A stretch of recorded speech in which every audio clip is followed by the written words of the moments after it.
last week I did this big like unrolling of this whole bolt of fabric.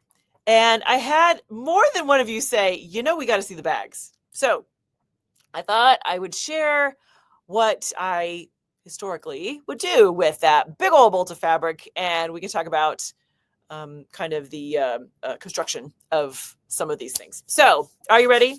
Ready to see some bags? Okay, here we go. So my my bench is keeping everything locked into the ground. Okay, hold that thought. We're having technical difficulties. Oh, please. I'll be back. Okay, here we go. I can do hard things. Okay, here we go. So, oh my God, I'm still dropping things. Wait. I did not plan this well, friends. I need to have like a table here with any kind of props. Props always get me in trouble. Okay, so let me regroup. Oh, please talk amongst yourselves. Okay, all right, so here we go. Okay, so first of all, I wanted to take you back in time, way back when, 2010, 2009, somewhere in there. Friends, this is from the very first batch of messenger bags I ever did. This is from the first batch right here. I took a whole bunch of, these are all just A4 cotton, whole bunch of stripes, because color, love that. It's the size is like, I don't know, 11 by 15. I bet it's the size. And I love a crossbody bag because I don't know what it is, but bags always throw a slide off my shoulder. So I love that kind of crossbody design so that I'm hands-free. Love it. So this was part of the first one. So we did a couple pockets inside. Now, friends, think back. This is long before cell phones were like critical. If you had one, they were small. It wasn't really a thing. So we just used kind of whatever fabric we had around. We wasn't a specific formula. But you can see, I don't know if you can, here we go. When I did the fabric, you can see it down there. There we go.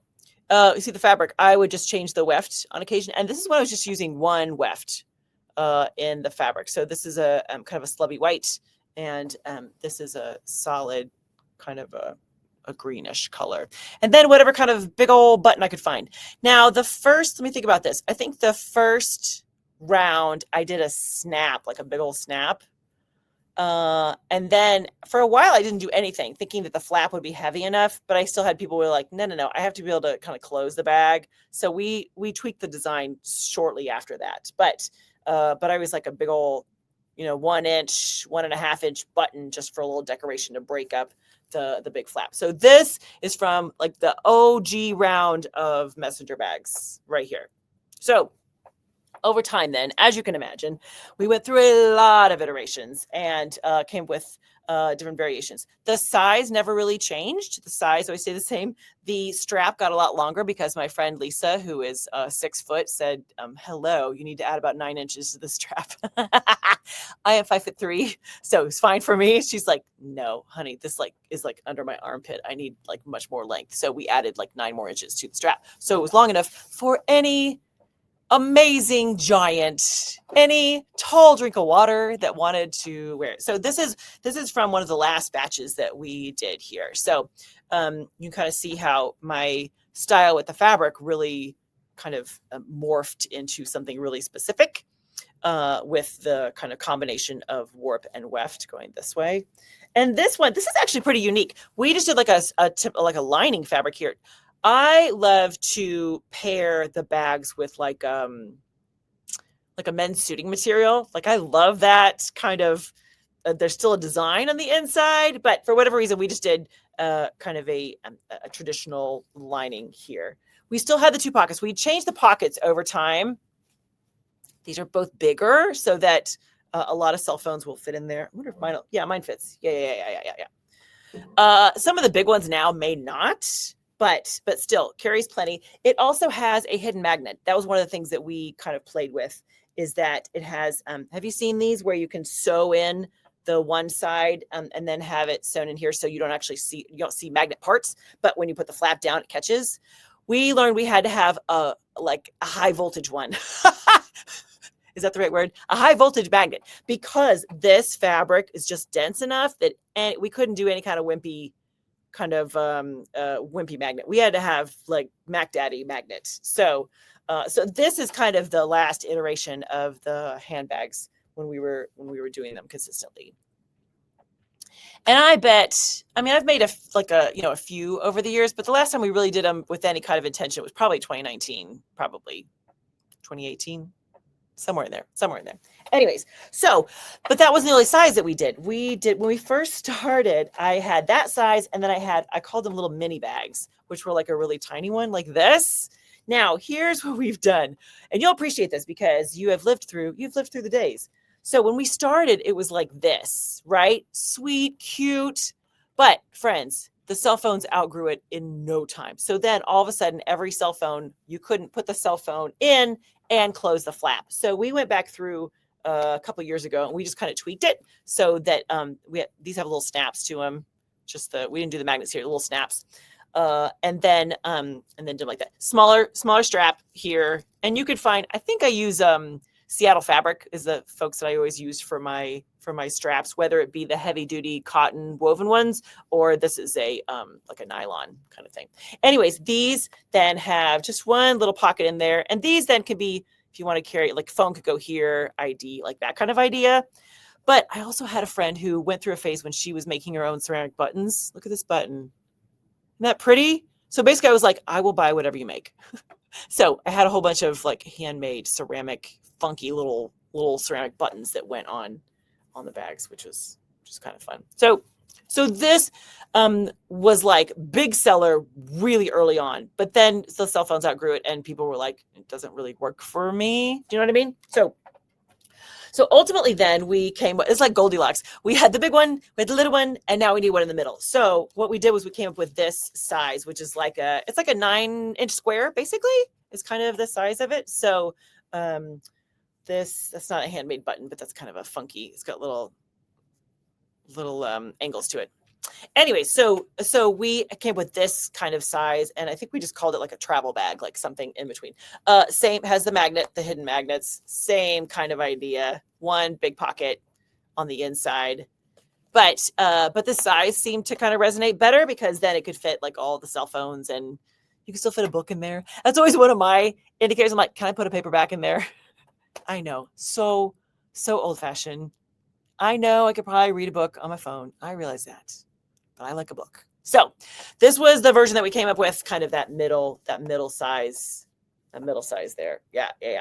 And then I just wanted to share a couple. Oh, by the way, this is the little wallet. This wasn't one of the really early ones, but this is like that suiting material that I love. I love this stuff. I don't know what it is. There's something about, I don't know if it's because suiting material is in, it'll be in a plaid or a houndstooth, or some of those designs I think are fabulous, but we would do just a little, put your name in there.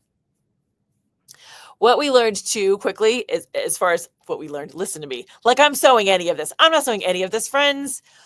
What the seamstress and what she learned and told me is that because I tend to make fabric that's pretty dense.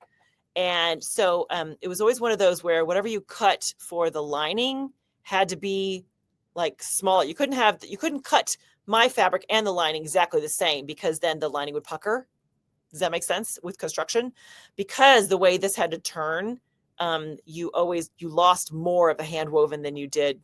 Is that too technical? You know what I mean, right? If anyone sews, you know what I mean. So this was the wallets are kind of hands down. They're the money makers.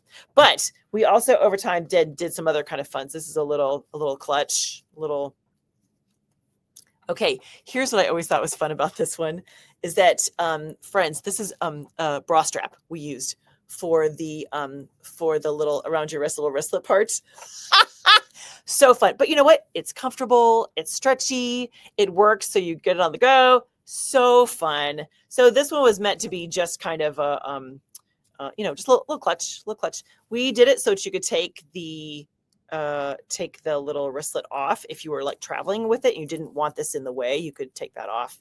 And one of the things that was always interesting about this little clutch is that the we couldn't, and again, not we, my seamstress at the time when we were constructing, we were designing it, we couldn't quite figure out how to have a completely finished edge. So we ended up using a Wonder Under to put the lining and the hand woven together to create it. So there is a little raw edge right at the top, but I didn't care so much about that. As long as it was constructed well and it wasn't going to fall apart, I was like, okay, the rest is, I'm sure there's a way to do that. We just never quite figured out how to do hand woven interfacing lining, like the whole thing. So, and again, everywhere I say we, insert my fabulous seamstress. That's yeah. And I've gone through many at this time. Anyways, this is the only one that had a zipper, like that kind of idea. Yeah. And this one is made with these are all recycled neckties that, so all repurposed. So this became kind of a fun, if you want to do a gift, what do you do with all of grandpa's neckties? And you make bags for the family as sweet gifts. It was little, I remember grandpa carrying a little bit of grandpa with me. So these we used, we did a lot of these in that kind of context, is that you can just work in recycled materials into your fabric and then use the fabric for whatever you want. Yeah, fun. And so the last one I wanted to share with you is this guy. It wasn't a grant, but I was one of the featured artists in this program. I don't remember what year it was, but it was one of those where, like a CSA, like for farmers, that idea where you all pitch in a certain amount and then you get, boxes through the season or whatever.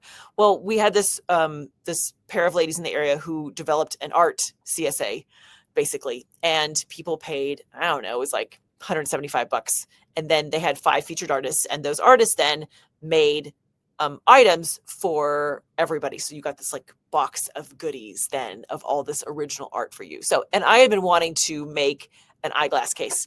So I used it in my application. I was like, I really want to do an eyeglass case. So we did eyeglass cases, and it has the little, what are they called?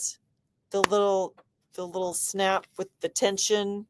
Someone give me a word for that, but it has those in there. And then we did a padding. It's I don't know what kind of padding, but we put some kind of padding in between then the handwoven fabric and the lining so that your glasses would be protected.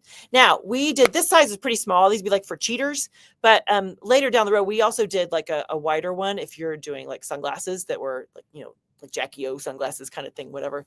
But it became kind of a really interesting experiment. I just remember my seamstress at the time was like, Chris, if I have to do one more of these things, because we had to do 50 for this CSA thing. Do we do more than 50? No, it was 50, which is a lot. And it was one of those where the construction was fine until the end, and then you had to do small work to tension closure. Thank you, Jennifer Fowler.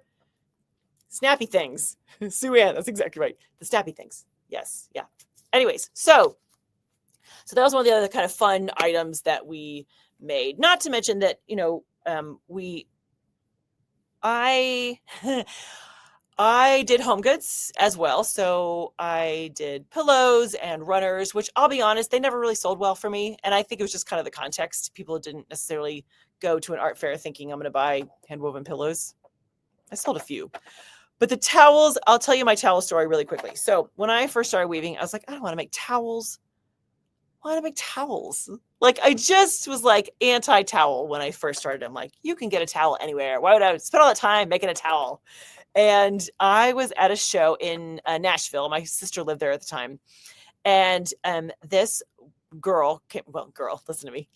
I'm sure she was in her 20s, but she was young. This young woman came up and she was looking around my stuff and she's like, I love your stuff and I absolutely want something, but I really, is there a towel? Do you have a towel that I can buy?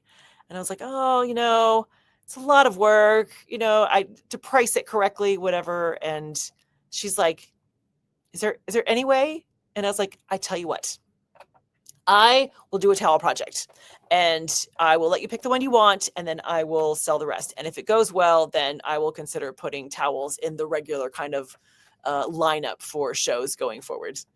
And I made a towel for her. It's a pretty small towel. And I charged what I thought was a heftier price. And she was like, done. I love it. So I then put them on the table to sell them at the future show, and they sold great. And I was like, well, crap. Now I have to weave towels. And I've since then come to love them. But at the time, my mantra was like, stupid towels. You know how that goes. Sometimes the universe is like, I know you think that now, but sit tight.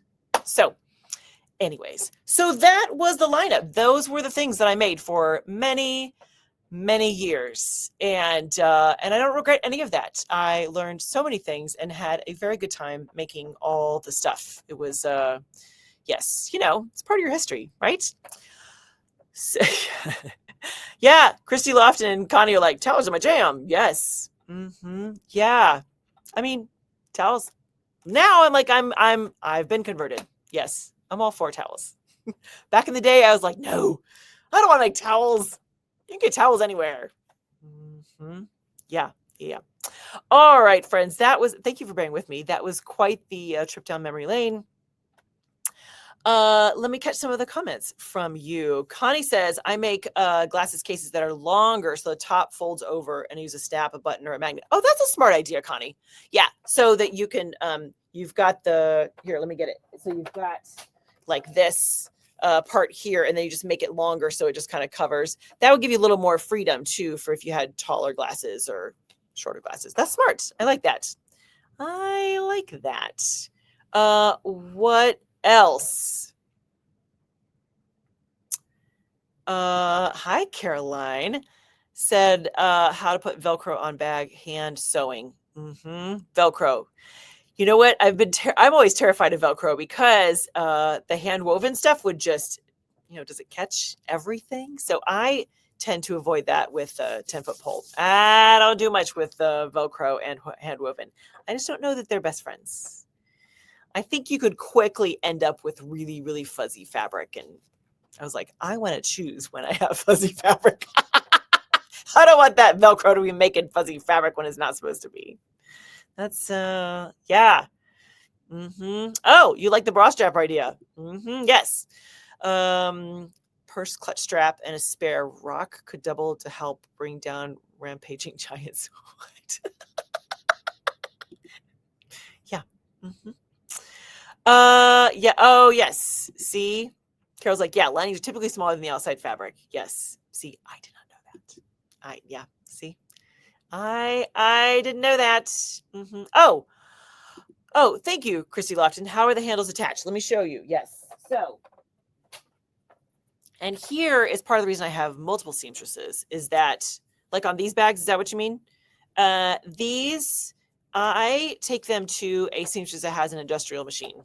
Because if you can imagine, it's then 2 layers of my hand woven. It's a interfacing, it's a lining, plus the Mac Daddy strap. See how heavy that is?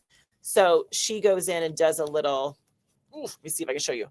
She does a little kind of, she locks it down little. Yeah. Is that the one you were curious about, Christy? I don't think the other ones are too crazy. Just kind of worked into the fabric.